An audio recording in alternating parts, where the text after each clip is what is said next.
messieurs, bonsoir et merci de votre fidélité à la RTS2. Bienvenue au Grand Théâtre National qui abrite une partie des expositions de cette 13e Biennale de l'art africain contemporain. Pour ce numéro, nous allons vous proposer un reportage du pavillon Sénégal, mais aussi les expositions des deux pays hôtes de cette 13e Biennale, à savoir la Tunisie et le Rwanda. Et pour terminer, nous allons voir avec vous le vernissage des cours Sainte-Marie de Anne avec Adja Fatoussa. Un pavillon Sénégal a été aménagé ici dans le hall du Grand Théâtre National. Un pavillon qui abrite tout ce qui est expression et produits culturels représentatifs des 14 régions du Sénégal. C'est une exposition intitulée La Brèche et coordonnée par l'artiste visuel Vieux Diba que je vous propose de suivre.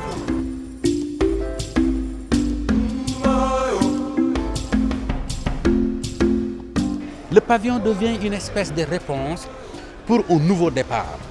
Quand on met en articulation des potières des potières de Podor, les femmes potières, on les met en articulation avec des artistes du point de vue de la recherche artistique qui sont à la pointe, et les mettre en combinaison avec l'expérience d'Endem, et faire une exposition sur l'expérience du TIFA qui est recherche sur de nouveaux matériaux de construction chez nous, et exposer le plan d'aménagement de Touba Horizon 2020 qui pose la question autour de quoi nous devons construire nos villes, parce que les villes c'est des projets de construction de nos sociétés. Nous pensons comme nous habitons. Notre mécanisme de réflexion dépend de la manière dont nous vivons, et ça c'est extrêmement important.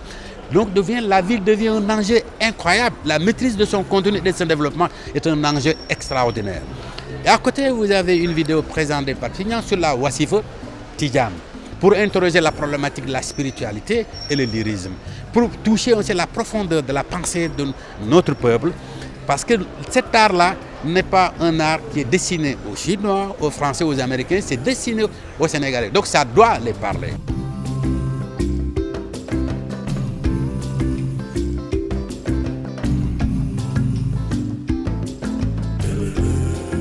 Cette œuvre que vous voyez derrière, c'est une performance participative où j'ai dessiné au crayon à papier ce portrait de Fanon, qui n'est pas une photo. Et en fait, j'ai lacéré son visage avec mon crayon. Mondigliani lui aurait représenté ses souffrances sur un visage lisse. Moi, je l'ai lacéré avec mon crayon pour montrer les déchirures du passé, ainsi que son chemin de croix, son fardeau, ainsi que ceux des indigènes et des intellectuels engagés. Et en fait, je voulais que tout le monde participe et déchire un papier et inscrive au feutre gris un mot sur l'identité pour que tout le monde puisse s'exprimer. C'est vraiment un échange, un message d'unité et d'unité dans la diversité en fait. Et étant donné que pendant la Biennale, des gens viennent de partout, c'est écrit dans plusieurs langues différentes, des messages de partout, et c'est vraiment un message d'unité et de paix et de rassemblement. C'est pour ça que je voulais que tout le monde participe à ce tableau.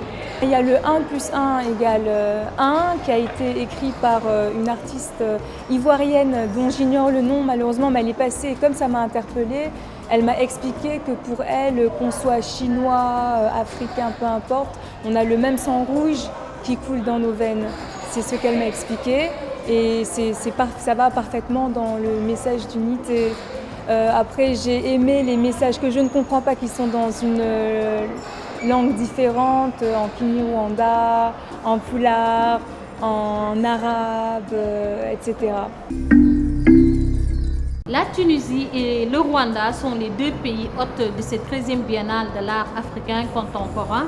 Alors nous sommes dans le stand du Rwanda, le pays des 1000 collines et des grands lacs, un pays qui a été meurtri par le génocide, mais qui lui a permis de rebondir et de renaître de ses cendres. Nous vous proposons de voir le vernissage de l'exposition.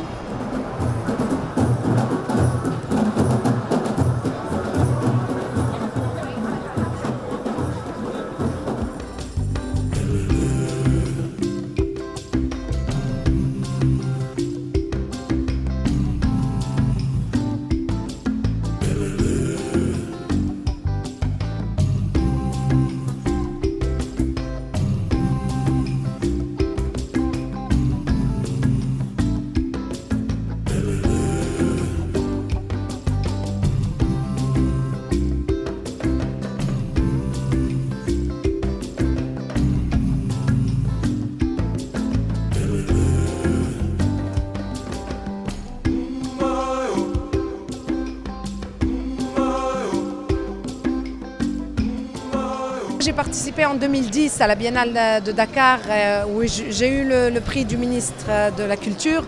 C'est quelque chose qui a boosté ma carrière d'artiste et c'est devenu une tradition pour moi. Je postule à toutes les biennales. J'ai participé en 2014, 2016 et en 2018, lorsque la Tunisie était invitée d'honneur, j'ai voulu montrer un visage autre de la Tunisie et faire participer plusieurs artistes.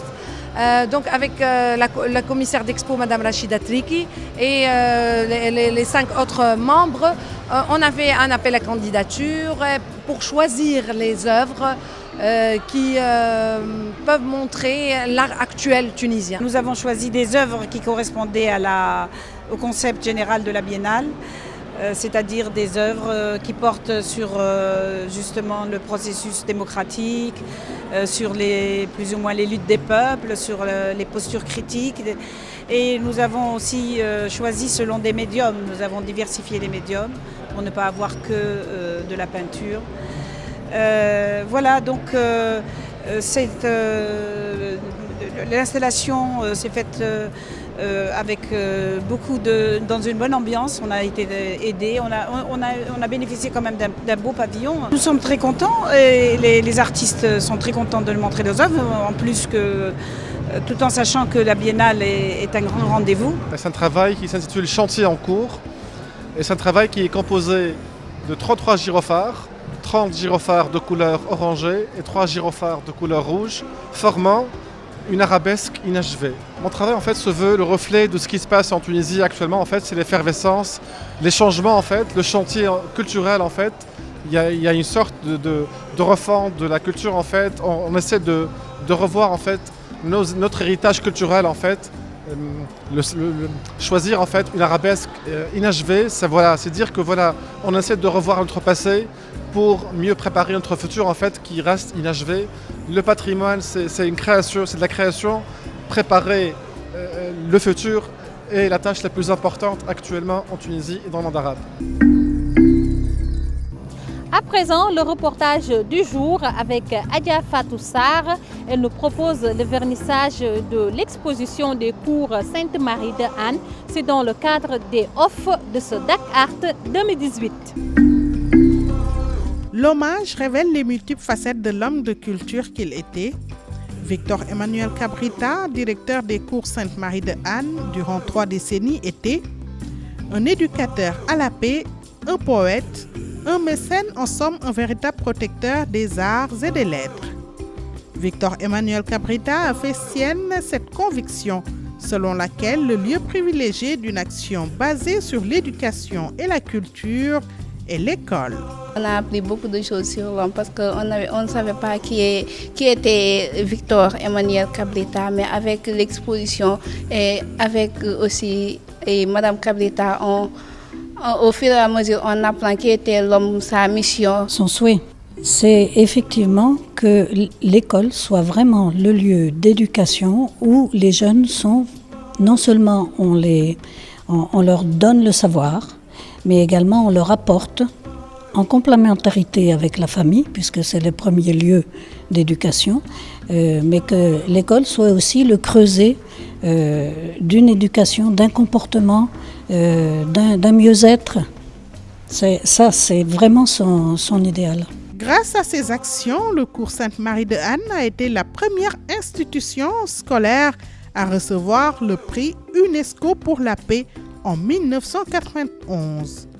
Par ailleurs, il a contribué à l'émancipation de nombre d'artistes plasticiens de la mythique école de Dakar, à l'exemple de Amadou Seck. Beaucoup sont disparus, puis à leur âme, des artistes comme Mbaye Diop, des artistes comme Abou Ndiaye, un illustre inconnu que voilà, et nous avons voulu aussi, je vais le répéter par rapport à cette exposition, mettre en avant des peintres dont on voit qui étaient très talentueux, mais qu'on n'a pas eu le temps de connaître au Sénégal, comme Abou Ndiaye. Vous aurez l'occasion de faire un focus sur ce qu'il fait. Amadou Seck, il est assez connu, c'est un peintre qui était assez proche de Senghor. Victor Emmanuel Cabrita a également présidé le comité scientifique d'orientation de la Biennale des arts contemporains africains de Dakar de 2004 et 2006. Cet homme était un visionnaire, il faut le reconnaître. Voilà. Aujourd'hui, je pense que certaines écoles sont très sensibles à l'ouverture, à la culture, à l'art dans leur module de formation. Cet homme a fait ça il y a 30 ans, 35 ans. Donc il faut le lui reconnaître avec une très grande qualité, des sculptures, des fresques. On voit des choses ici qu'on ne voit nulle part. Ousseynou Sarr, qui se rappelle d'Ousseynou Sarr au Sénégal, un peintre sénégalais qui est mort à Bordeaux, que M. Alain Juppé, maire de Bordeaux, a énormément collectionné et qui ici est très présente, aussi bien en fresque qu'en œuvre. 2 expositions d'art contemporain mettront en valeur les collections réunies par Victor Emmanuel Cabrita, des œuvres qui jusqu'ici n'ont pas été exposées. Cette passion prononcée du mécénat que Victor Emmanuel Cabrita aura vécu durant 30 ans sera mise en lumière au cours de l'hommage, comme bien d'autres facettes de l'approche humaniste et pédagogique de l'homme de culture. Adja Fatou Sarr, merci beaucoup pour ce reportage. Ainsi donc se referme cette fenêtre biennale. Nous vous donnons rendez-vous très prochainement sur cette même antenne pour vous faire vivre cette 13e édition de la Biennale de l'art africain contemporain et à très bientôt sur la RTS 2.